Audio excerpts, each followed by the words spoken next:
the year goes on, I get closer and closer. To learn new skills and to build new acumen. We can always touch. It's not. When you get that, then you get a lot more excited about being around children. Normal, in a sense, with all of the changes, of course.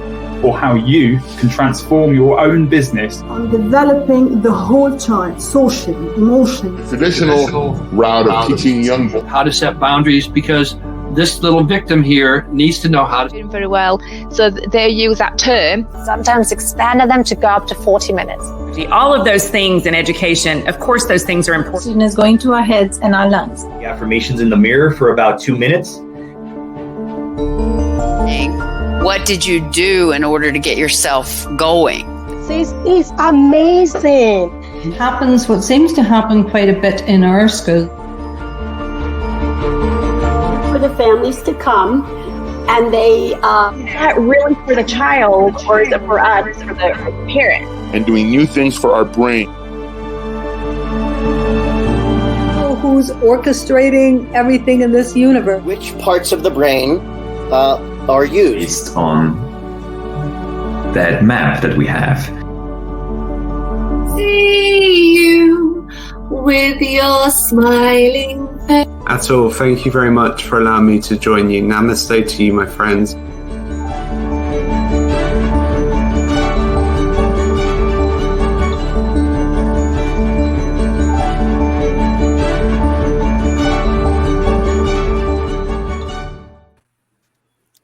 Hello and welcome. Thank you everyone who has joined us from different parts of the world to our Early Childhood Global Spotlight talk show. My name is Atul and I'm a proud member and co-founder of this community. Also one of the founders of a preschool chain in the name of Wow Kids. We have more than 170 centers spread across 20 states of our country. For those who are new to this show, the purpose and intent of this show is to understand and explore the most important time in a child's early years of growth, especially from birth to 6 years of age. We invite experts on different subjects from all across the globe related to early childhood and have them share their experiences and knowledge with our global community. So if you have any question during the show, feel free to leave a comment and we would be happy to take them up during the show. Okay, so let's get started. So today we have a very special guest, Karen Nemeth. Hi, Karen. Hello. And also my co-host, Marian Herman from the United States. Hi, Mar. How are you? Hello, I'm good. And it's a pleasure to introduce our guest for today, Karen Nemeth. Karen Nemeth has a master's in education. She's an author and consultant who has written more than a dozen books for educators and families about supporting the learning of young children who are dual language or multilingual learners. She has national leadership roles in NAEYC, NABE, and TESOL, and she hosts a resource website at her website, Language Castle, www.languagecastle.com. Okay. So welcome, Karen, to our Spotlight talk show today. Thank you. I'm very happy to be here talking about my favorite subject, talking. Before we get started, allow me to introduce my co-host, our very own Marian Herman. It's a delight to co-host the show with Marian, who is also the founder of internationally respected Music with Mar from Florida, United States. She's also the moderator and the backbone of this global community. She has recently had the privilege of being a TEDx speaker. Welcome, Mar, and thank you for joining us today. Over to you, Marian, to take this forward. Okay, thanks, Atul. It's good to be back after a couple of weeks. We took a couple of weeks off and busy working on this exciting new thing that Atul and Preeti will be launching soon. So we are bringing on speakers to help talk about this very precious time. Excuse me. And Karen and I met a few years back in our home state. Both of us come from Jersey, so we're going to talk a lot. And one of the things, I love in my music, I do a lot with exposing children to various languages through music, because I know the earlier they hear the sounds, the more sounds they're capable of making. So Karen is here today, and I want to thank you so much. I know your schedule's busy, so thank you for giving us your precious time. I want to begin by talking about how language is first learned and why talking with infants is so important. Many people think that you bring them home, you put them in a bassinet, and you wait until there's some activity, and then you start working with them. But we know that's not true, Karen, so take it away. Well, I thank you for that opening, because you said a really important word, Mare. You said talking with children, talking with children. We want to see two-way interactions between the adults and the children to best support the brain development that's necessary to learn one language, two languages, and more languages. And so we have just seen so much new research in the field just in the past maybe 10 years that has been opened our eyes to the importance of the input that infants receive in the language in their environment, and the way that input is provided in two-way language interactions. And one of the most interesting things we know from the new research is that infants' brains are beginning to recognize and remember speech sounds from before they are born. So newborn babies can actually show recognition of commonly used speech sounds that they hear in their mother's language, and they tend to ignore speech sounds that are not heard in their mother's language that their brain is starting to pick up before they're even born.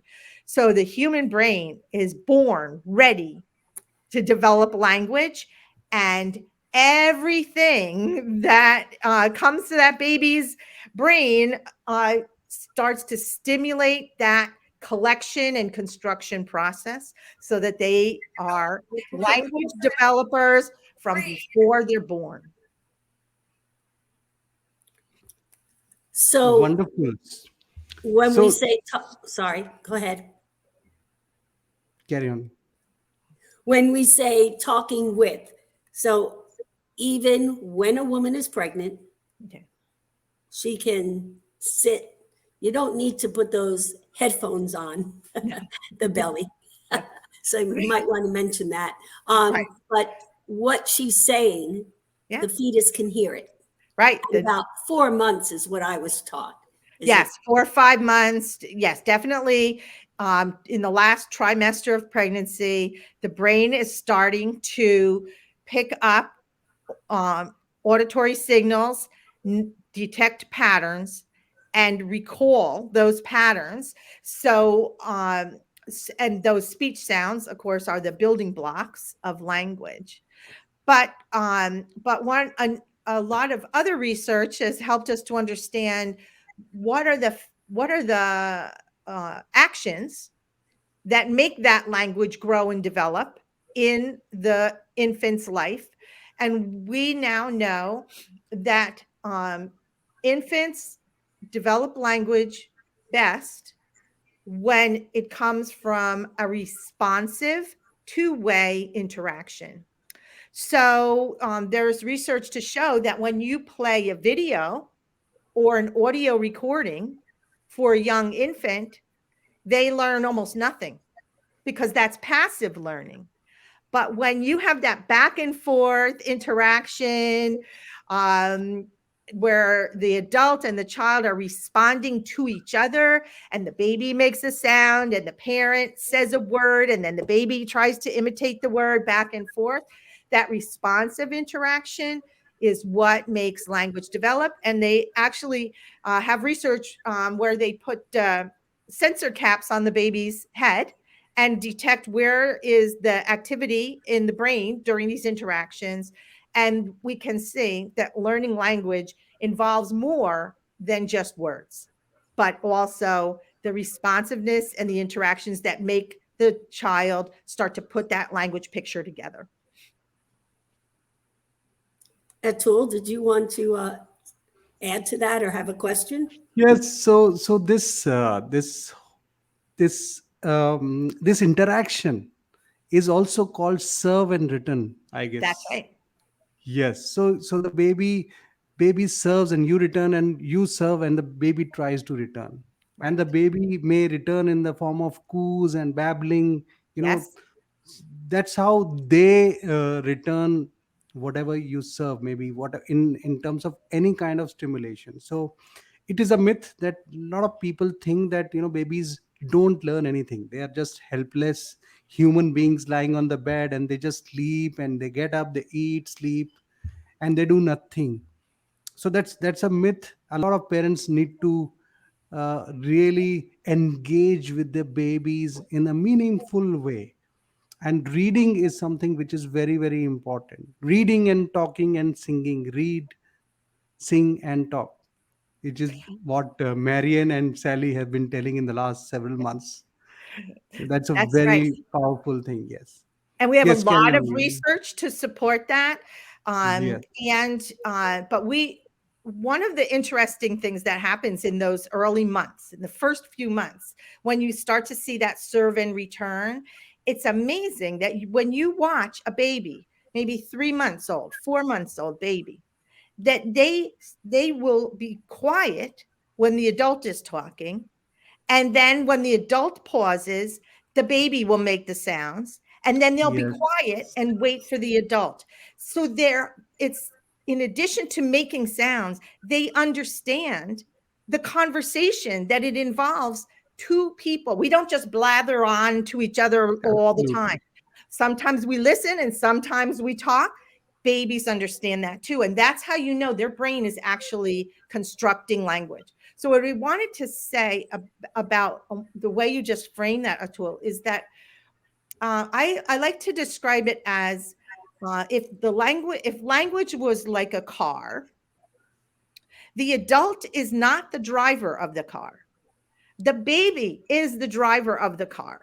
Yes. The baby chooses what they're interested in, when they're interested, who they're going to respond to, when they're going to respond, and when they're going to turn away.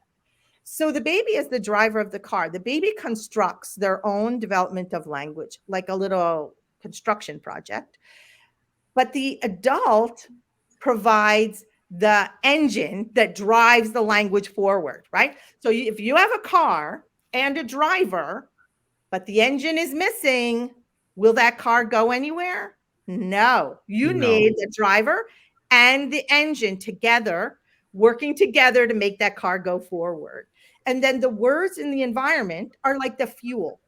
The words are the fuel that fuels the engine that makes the car go. And so all these things have to work together to help the baby control and construct their own language development. And so singing is really powerful because that is a way to get that child's interest and to capture their interest and to help them learn the patterns of words and conversation as they construct their own language. But if you've ever tried to force a baby to learn language, if you try to force a baby to repeat, something that you will not succeed because you are not the driver of that car, right? Right. We want to respond. What is the child looking at? What is the child experiencing? And how can I connect with that? So I'm pausing to see if you want to ask another question. And then I have 2 examples that I'll give you to support what you said to me. I did want to point out Rebecca Weiner. Hi, Rebecca. Thanks for joining. She's like, yes, communication is reciprocal, two-way communication with a child. She's really liking that word with because she also, I believe, posted communication with, not a one-way act. Right. Is so important. And so before you go on, I had seen a video this week. I'm not sure where I saw it, but I remember when I worked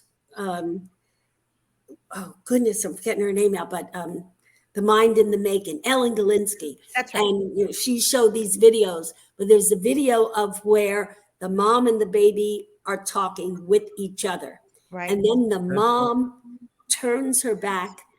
No, the mom just stays expressionless. Right. And the baby's doing everything it can to get the mom to react, and the mom doesn't.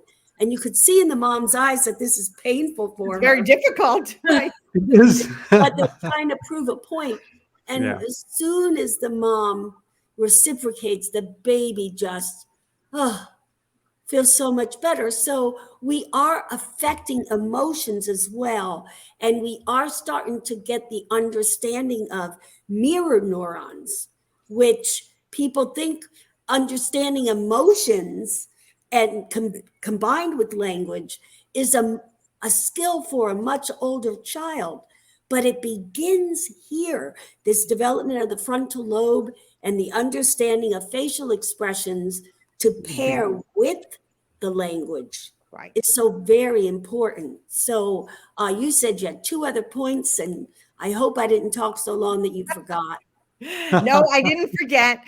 One of the things that examples that I like to use to sort of bring forward these ideas that we're talking about is that I so often hear people say, "Oh, children can learn language anytime; they're like sponges," and that always bothers me because have you seen a sponge? It just like lays there, not moving, letting things soak in. But have you seen babies? Do they lay there perfectly still all day, just waiting for? No, they are active learners that construct their knowledge of language. They reach out, they express interest, they reject things that are not interesting to them.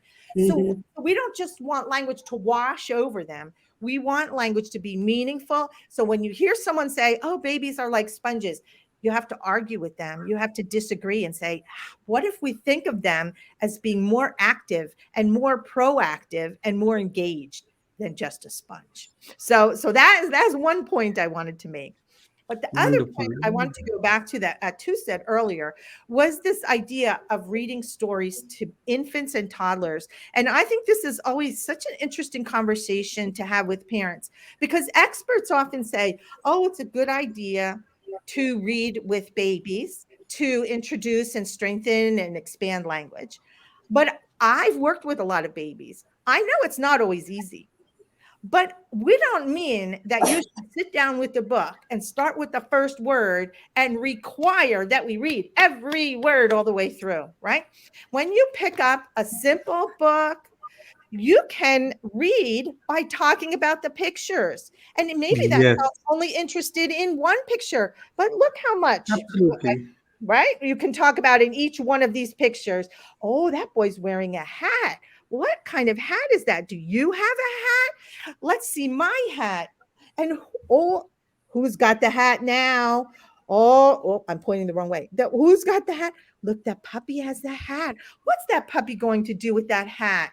We can introduce so many more words and find more things to talk about when we pair language with things or with pictures like books. It gives parents more words to use with their child. And it comes with what Mare was saying, when that child's with you on your lap and you're together and you're building that emotional connection along with the language. So imagine how powerful that language learning can be for that child in that loving, caring context. Well, we Karen, have I want to say something here. There are a lot of parents. Okay, I think this is Preeti. Love the reference, Karen. The engine, the parent makes it possible to move the car with the help of fuel, word, speech, communication, and the health and the healthy and happy language development skill is on its way. Vroom. Would greatly help me explain to a lot of new parents the importance of communication. All right, so there are those lot of parents of young new parents, I would say, where the baby is 6 month old or a 1 year old, where they say, "No, my baby does not pay attention. No, this is they don't believe in that." So We tell them that, see, if the baby is not paying attention, that does not mean the baby is not listening. That's right. That's right. So that is something that's a myth. No, and even if the baby's attention is 30 seconds or 1 minute, that is good enough. In 1 minute is a very long duration to read to a baby in a That's right. day. That's right. They feel, no, they think that, okay, I am opening a storybook, and that storybook may not be developmentally appropriate Oh, as yeah. per the age group. They may be uh, reading a novel, uh, tragedy or something. That does not. So you have to read as per the age group of the baby, developmentally appropriate books. And as you gave a fantastic example, just a small picture book, 1 page. You That's right. can speak and introduce so many things, even if the baby does not pay attention. Right.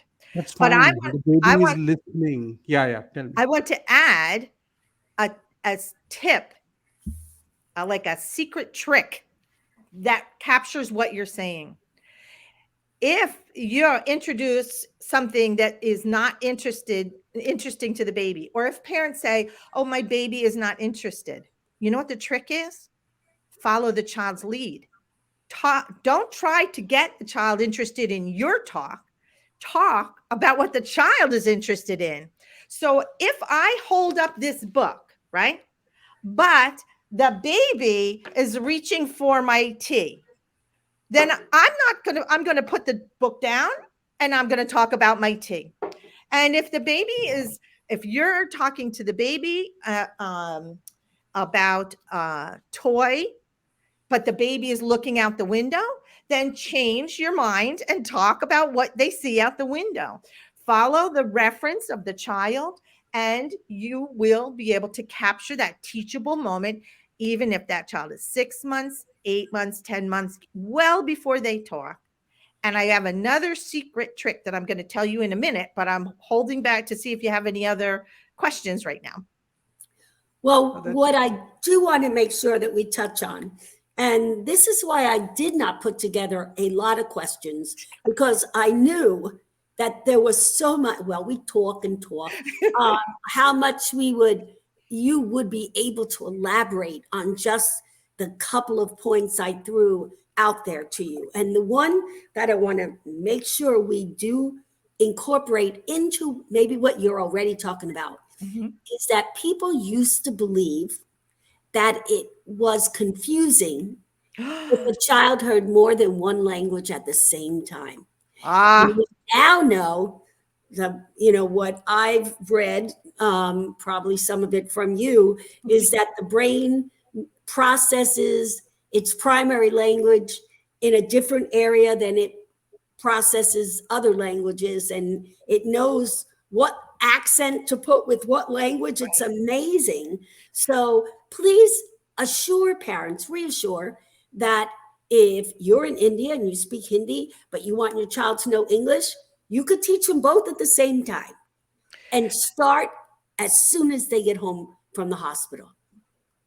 I agree with all of those things, because the brain is primed and ready to learn language. So before we even think of how to teach language, the baby's brain is already at work. They are way ahead of us, and that brain is already making sense of the different languages and the different contexts. I hear some words and sounds with this person. I hear different words and sounds with that person, and they are very well able to learn 2, 3, or more languages right from birth. And the people who are confused are the grown-ups. We get confused and then we put that on the babies, but they are not confused because their brain is prepared. And as long as we're using clear language, we can use several different languages with the child. Some hints about that are that children will learn language best when they use it. So if you expose a child to more languages, you have to give them plenty of opportunities to interact in all of those languages. You can't just read a story, in Korean every day and expect a child to learn Korean. They have to be able to interact back and forth and use those words as they start to learn language. So that is important. It's not passive learning in multiple languages, but if you interact back and forth with a child, they are able to do that in multiple languages. And we have a whole body of new research that says that this can happen just as well over digital interactions as well as in-person interactions. So we have had a lot of concerns about screen time, but one thing research has shown, and just in the past 10 years, there's a whole body of research that shows that responsive back and forth conversations across screen time, like Skype or FaceTime, can be just as valuable to language learning. So if the child has relatives that live in another country and speak in another language, those relatives can interact even with a 6-month-old baby, which I have done, and I see that it works, as long as they are interacting back and forth. And so we want to support the multiple languages right from the beginning. It really strengthens the brain's ability to make sense and to notice the details of each language when they have to learn those languages separately. So I'm keeping an eye on the time, but I wanted to give one more example that people can really use to get excited about that baby brain power as they develop language. And that's this. I want you all to think about the babies you know. And sometime around 10 months, 12 months, 14 months, that baby is going to say its first real words, right? But I want you to think of the babies you know. What is the first real word that baby said? And you know, you're going to say things like the baby says mama or dada, or the word for mother and father in your language. They may say ball or bottle or dog or no. There are a lot of things that babies say. But you know what they don't say? They don't say the words they hear most frequently. That you've never heard a baby whose first word was an article like the or and, right? Babies' first words are meaningful. And then people say, oh, well, they say the words you use with expression. Really? Think about how many times a day you say a baby's own name with the most expression. Oh, Atul, my baby Atul, so beautiful. Atul, look how cute Atul. But do you think Atul's first word was his own name? No. We have to understand that babies, by the time they say their first word, they know so much about language that they are able to choose meaningful words that get their needs met. So all that time before they learn to talk, who was helping them understand so much about language? That's the grown-up's job. And that's all just a brief look at all the things we could do. But my goodness, there's so much more to say. There is. And Rebecca, again, chiming in because she's really enjoying this conversation. How fascinating to learn about the positive impact of responsive communication through screens. I agree, Rebecca. This is fascinating. It creates opportunities for connection and communication with people, cultures, languages from near and far. That's it. And might I say too, you know, I used to play for my daughter lullabies in different languages, just so she could be exposed to the sounds, which might lead me to a question I hadn't sent to you. But I remember when she was 2, we were on a bus in Disney World coming back to the hotel, and a Japanese family walked on the bus. And she looked at them and said, Konnichiwa. Wow. And I looked at her, I go, what? That means hello in Japanese. It was on the tape you played for me.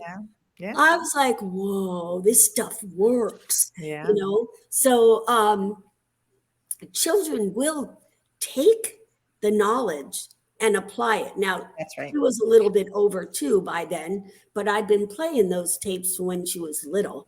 Right. And our brain, I believe, and please elaborate on this or correct me if I'm wrong, but it's in the first 12 months that we collect phonemes, all the units of sound. And then we have about 12 to 14 years of life where we can be exposed to all different languages. But that after that point, then it would be difficult to learn a language and speak it with its native accent. Had you heard that? Well, we do see that sometimes in research, but there are a lot of factors that modify that. Okay. So, I'll remember that the baby is the driver of the car. Like some drivers have some kind of strengths and some drivers have different strengths, right? So it's not across the board the same for everybody. It really depends on the individual, their individual circumstances. You do sometimes see people who can speak nearly accent free when they learn a new language, and some people that really do not let go of an accent, because of the phonemes that they've learned. So the most important thing is to give them plenty of opportunities to practice oral language, to use the language. So when you're playing songs with the words, find lots of ways to then use those words in interactions, so that the more children talk, the more children say, the more fine-tuned their perception of those phonemes will be. So it's not just hearing it, but they have to say it to really develop that phonological awareness. Yeah. Yes. Okay. So Preeti has a question here. Last 2 years have encouraged the trend where parents are sticking gadgets in babies' hands. I mean, even little babies. And she's saying, Karen, would you like to suggest why they must not do that, and how engaging and talking to the baby is more helpful instead? Well, I'm just going to take a step back and say, I will never say you must not do that, but I will, because sometimes we do that, but for different reasons. But most of the baby's time needs to be spent actively learning. And active learning does not happen when we are engaged with those devices, unless the baby is holding an iPad and their grandmother is on the other end, interacting, telling a story and asking questions, right? Another way that's positive to use devices is when you have family photos, so that or photos of the child's home and environment, so that you have something to talk to the child about. But it's that passive way of just giving the child something so you can do something different that is not really going to build any learning in them. That's what the research shows. It won't really build learning unless it's active and interactive. So I never say never, but I do say be careful, because we want to think about, well, of the choices I have to make right now, can I make a choice that is more constructive and more enriching and engaging for that child, rather than just a sort of time waster? So see, also on what Karen was talking, that the myth that parents feel that child will not be able to learn two languages at a very early age. So for them, the science, the brain science of a baby tells that 80% of brain development happens in from birth to 3 years of age. That is the time when there are so many neural connections which are developing in the baby's brain. It is a time when baby can really grasp a lot of information. Whatever information you will give them, they are able to take that information. The only thing is that parents try to test the baby. Is my child learning? When you show the book, okay, this is red peacock, or this is the red book, then they try to ask the baby, is this, what is the color of this book? No, that is wrong. That is testing the baby, and the baby get anxious, and the parents give up. Oh no, my child is not learning, so I shouldn't be teaching. So that is something that should be avoided at that age. Well, that's Because, an example. And we have quite a few examples like that. That is an example of how we take something that we're accustomed to as adults, and then we try to put it on a baby. right? It's like we're used to, well, learning means testing. Okay. But that's my problem. That's not that 2-year-old's problem. We don't want testing in a 2-year-old or a 6-month-old. We want joy. We want interaction. We want excitement about language. We want expression. We want openness. We want that brain to grow. We don't want to narrow it. We want to expand learning. And so it's not so important that the child should satisfy the adult's need to test.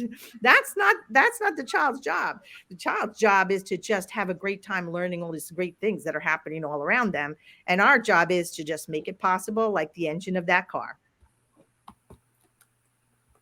Okay. I love all the things you're saying. I love the positive interaction we're getting from the people that are watching live. And as we're getting closer to the end here, one of the things that we'd like to make sure that we hammer home for the parents that watch this is how simple this is.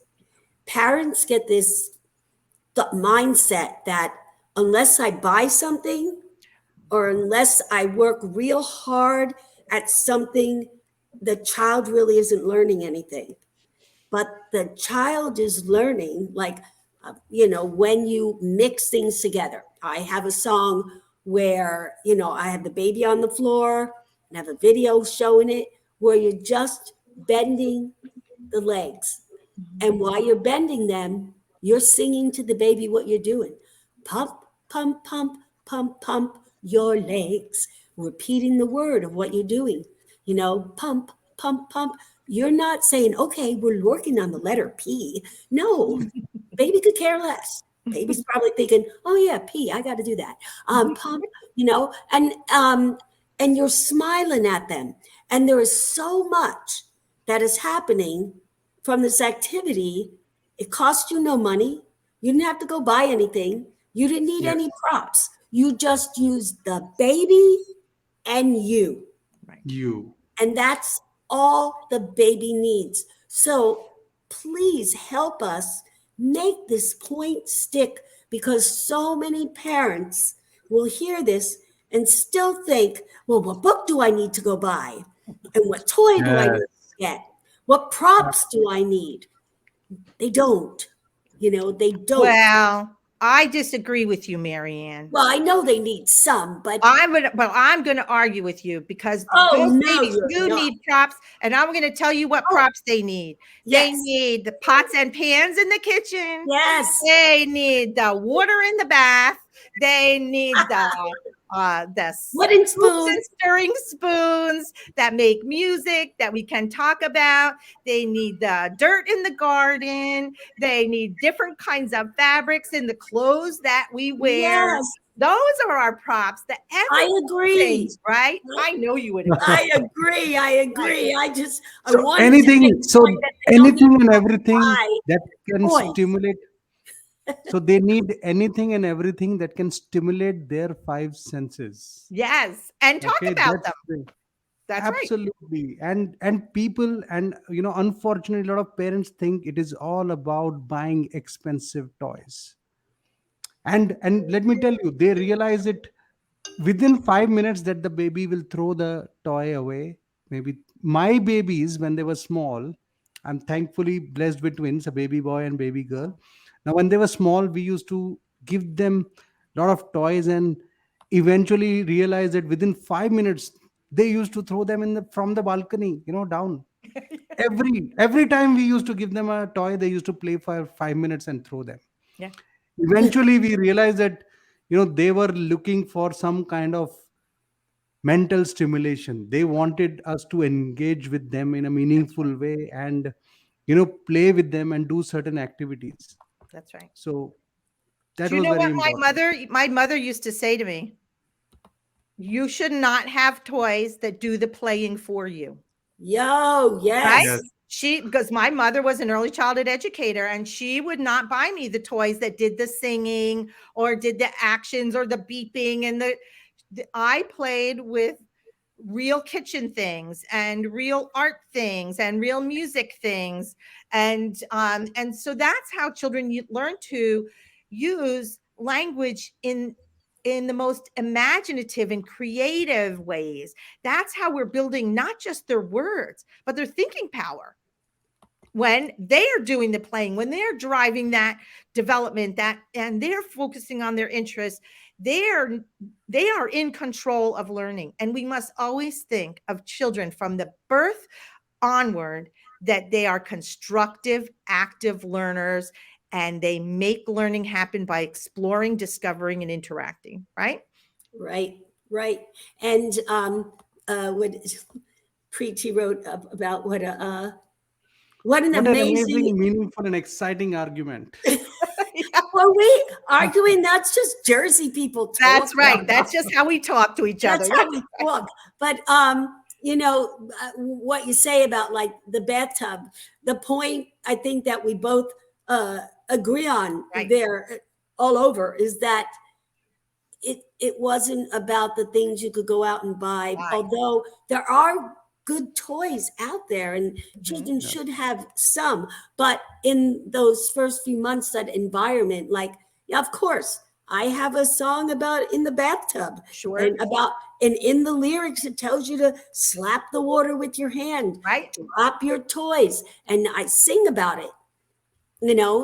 This is all very important. So in closing, one of the things I want to make sure that you have an opportunity to do is to tell parents what you think, or suggest to parents what you think they could be doing that would be the most helpful, and tell them how they can find your reference materials that they could be incorporating in to their working with their babies.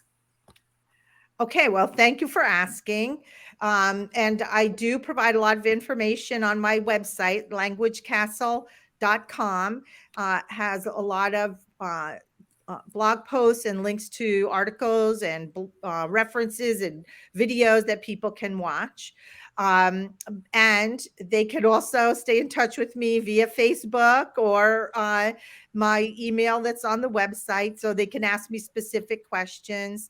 But mostly what I really want people to be thinking about is what am I doing to follow my baby's interests, to really get to know their interests, and then to provide those everyday things that will build on those interests, and that I will always be thinking about ways to talk back and forth with my child about whatever we're encountering inside the home, outside the home, chores that we're doing, work that we're doing, playing together, and that there are a lot of models for that. There are YouTube videos and other kinds of resources with strategies for families, as well as strategies for professionals that support families.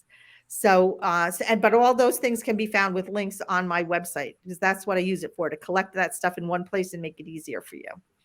Okay. So it made me think of a question, of course. And my question is this. When you're working with the baby and you are dual language, would you have a picture of a dog or actual dog? And would you say, look at the dog, and look at perro? Would you switch the words back and forth? I always think that, it's a dog, it's fluffy, it's a puppy. Those are all words that mean the same thing. So throwing in another language, la chien, doesn't really confuse the brain. It's just one more way to refer to the dog. Yes, no, yes, and no. That's the answer to your question. So for the most part, it's ideal to speak in whole sentences in one language and then whole sentences in a different language. Okay. And so if you have a book, for example, a storybook that has two languages, you should read the whole book in one language.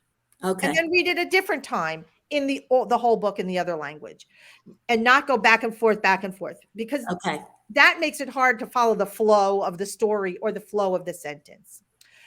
But the exception to that is when you're helping a child make connections between words in two different languages, right? And then you're going to say, look, that's a dog. In Spanish, we say perro. In English, we say dog. In Spanish, we say perro. What does a dog look like? What does a dog say? And then, we make the connection between what they know in English and we're giving them the new word in Spanish, el perro. So we want to explicitly explain connections between new words, between the word in their familiar language and the word in their new language. So in that one example, I'm going to go back and forth because I'm explaining that connection. But most of the time, I'm going to do my best when I fully express a song in one language and then sing it another time in the other language, or I fully tell a story or explain something, all the whole sentence in one. The child may come back and mix two languages in the same sentence, which is a very powerful example of high quality thinking to put that together in a child's mind. So we like it when the child does it, and then we want to respond by trying to really stick with one language and then the other language to help them be clear about how we put this language together and how we put that language together. Thank you. Thank you for clarifying that for me. I appreciate it. And I really appreciate your time today. Atul, is there anything else that you wanted to ask Karen? No, it was very great. A lot of information for everybody to learn from her experience. Yes. So, Anything Karen, else that you want to say? Yes. Okay. We really appreciate your expertise here and the fact that you brought it all the way back to while a mom is pregnant, that is when you could start making a difference.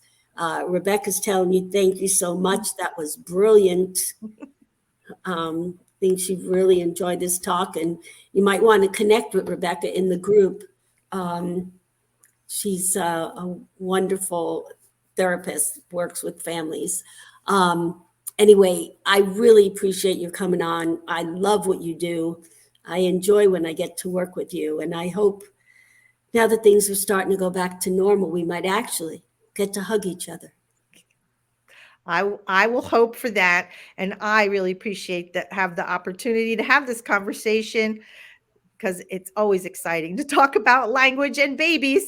And so I appreciate your inviting me, and I appreciate getting to know your audience. And I look forward to talking with everybody more in the future.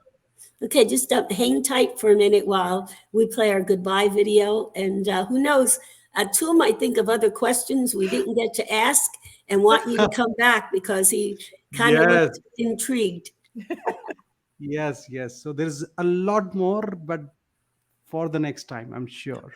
So once again, thank you so much. We had an amazing time today, Karen. It was very engaging to talk to you, and you gave so many good examples, and there's a lot of clarity I'm sure a lot of parents would have after seeing this video of ours. My sincere thanks to you, and also Marian, for joining us today. I also thank all the viewers from Facebook for taking a precious time out to watch this show live. My best wishes until we meet you again next week. Thank you. Goodbye.